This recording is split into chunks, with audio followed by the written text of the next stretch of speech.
선한 사람 TV를 애청하고 계시는 세계에 흩어져 계시는 성도 여러분 안녕하십니까? 금년도 코로나 바이러스 때문에 부활 절기가 참 어렵게 되었습니다. 그런 가운데 바이러스 때문에 가족 중에 또 소천하신 분 계시면 남아있는 유가족들에게 주의 이름으로 위로하고 격려합니다. 힘내시기를 바라고 또 우리가 지켜야 할 수칙들을 잘 지키면서 지혜롭게 대처하면 좋겠습니다. 예수님이 금요일 오전 9시에 십자가를 지셔서 오후 3시까지 가상 77말씀을 하시고 운명하시고 또 무덤에 들어가셔서 다시 3일 만에 부활하셨습니다. 그 전주간을 고난주간이라 하는데, 그럼 예수님은 전주간, 고난주간에 무슨 일을 하셨는가?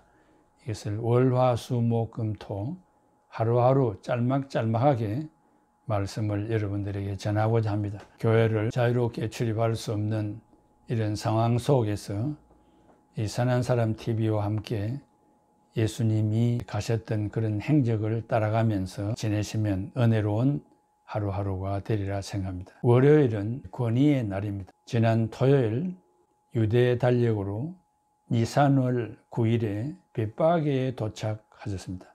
마태복음 21장. 그리고 그 이튿날 니산월 10일에는 예루살렘에 나귀를 타시고 입성하셔서 많은 예언을 성취하셨습니다. 나귀를 타신 것은 구약 스가랴 9장 9절의 말씀이 응해지는 역사가 되었던 것입니다. 이제 주일의 행적을 살펴보면 예루살렘 성이 멸망당할 것을 아시고 우셨습니다. 누가복음 19장 41절에서 44절. 예수님이 3번 지상에서 오셨는데 두 번째는 나사로의 무덤 앞에서 오셨습니다. 요한복음 11장 35절.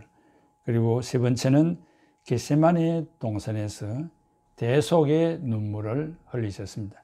히브리서 5장 7절입니다. 그리고 월요일 날 열매 없는 무화과 나무를 저주하셨다고 마태복음 21장에 말씀하고 있습니다. 그리고 두 번째, 예루살렘 성전을 2번이나 숙청하셨습니다.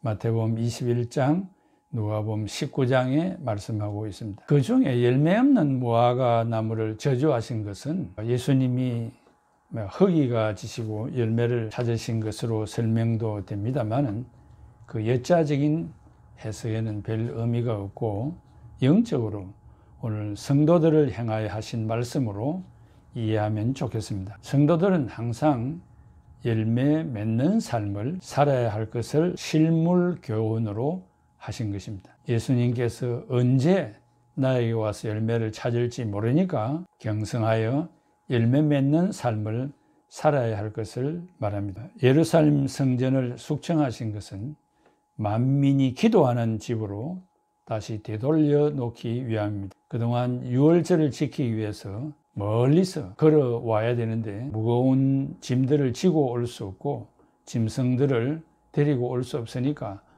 돈을 가지고 와서 거기에서 환전을 하여 양을 사거나 염소를 사거나 비둘기를 사서 제사를 드렸던 것입니다. 그래서 거기에는 물물 교환이 있었고 돈을 바꿀 때 또 환치기도 있었던 것으로 생각이 됩니다. 그래서 예루살렘 성전을 장사하는 소굴로 만들지 않기 위해서 만민이 기도하는 집으로 만들기 위한 숙청 작업이었습니다. 예루살렘 성전은 제1성전, 즉 솔로몬이 지었던 성전인데 BC 586년에 지었는데 바벨론에 의해서 파괴되었습니다. 그리고 바벨론에서 포로 생활하다가 귀환하여서 수룹바벨에 의해서 제2성전이 BC 515년에 완공이 되었습니다. 그리고 대헤롯이 유대인의 환심을 사기 위하여서 성전 확장 공사와 보수 공사를 했는데 BC 19년에 시작해서 8년 후에 헌당을 하였다고 합니다. 미미한 공사까지 46년의 시간이 걸렸다고 합니다. 마태복음 21장 13절에 그들에게 이르시되 기록된 바 내 집은 만민이 기도하는 집이라 일컬음을 받았으리라 하였거늘 너희는 강도의 소굴을 만드는도다라고 했습니다. 이 강도의 소굴은 장사하는 집이 되었다는 것입니다. 월급을 주고 받고 하는 집이 되었다는 것이고, 사명으로 일하지 아니하고 여기에는 완전히 인간 세상과 같은 물질 중심의 집이 되었다고 말하는 것입니다. 교회는 말씀을 전하는 곳이고 말씀을 듣는 곳입니다. 이익을 분배하는 곳이 아닙니다. 사명으로 일하는 집이고, 빈부나 학력이나 교권으로 차별하는 집이 절대로 아니기 때문에 예수님께서는 원상 회복을 하고자 했던 것입니다. 그리고 예수님이 찾으셨던 무화과 나무의 열매는 어떤 것입니까? 21절에 여자적으로 무화과의 열매를 우리가 생각하는 것보다 영적으로 믿음의 열매를 말하고 있지 않겠습니까? 신앙의 연륜이 10년, 20년, 일평생이 되었다 할지라도 그 연륜이 중요한 것이 아니라 믿음의 열매가 맺혀야 한다는 것입니다.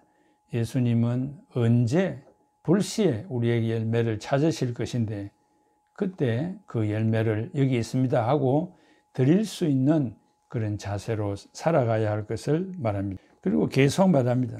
믿음이 있으면 예수님께서 무화과 나무를 저주할 필요가 없었겠죠. 또 저주했을 때 즉각적으로 그 나무가 말랐다고 했습니다. 오늘 우리가 주님의 기대치에 이르지 못하면 이 무화과 나무처럼 될 수 있지 않겠는가라고 생각합니다. 또 오늘 우리가 믿음이 있으면 못할 것이 없는 그런 사역도 이루어 가지 않겠습니까? 믿음이라고 하는 것은 하나님을 나의 아버지로, 예수를 나의 주님 구주로, 성령님을 나를 인도하시는 분으로 삼위일체를 믿는 것이라고 말할 수 있습니다. 열매 없는 무화과나무의 종말의 그 비참함은 믿음이 없는 자의 종말을 경고하는 것으로 생각됩니다.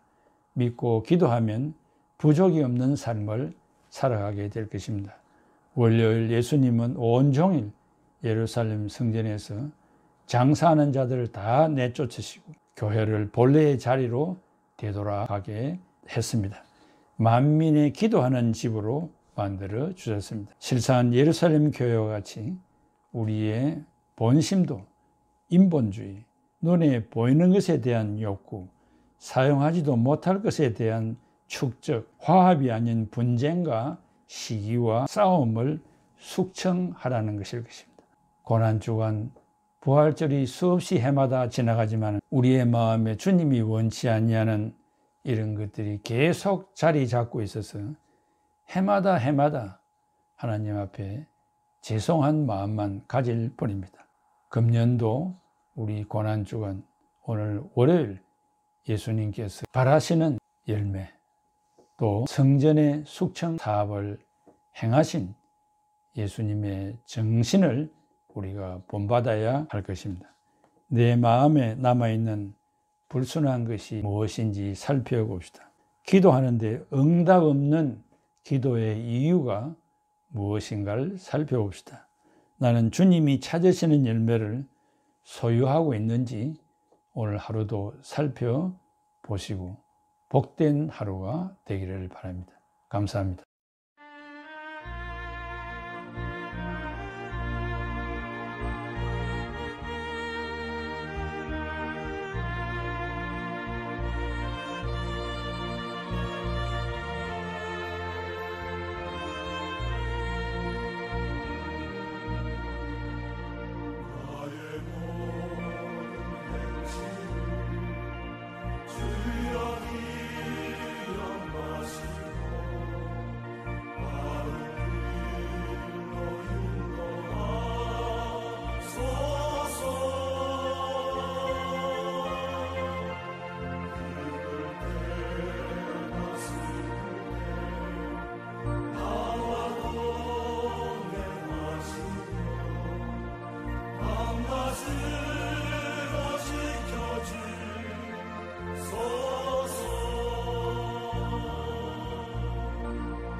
남김없이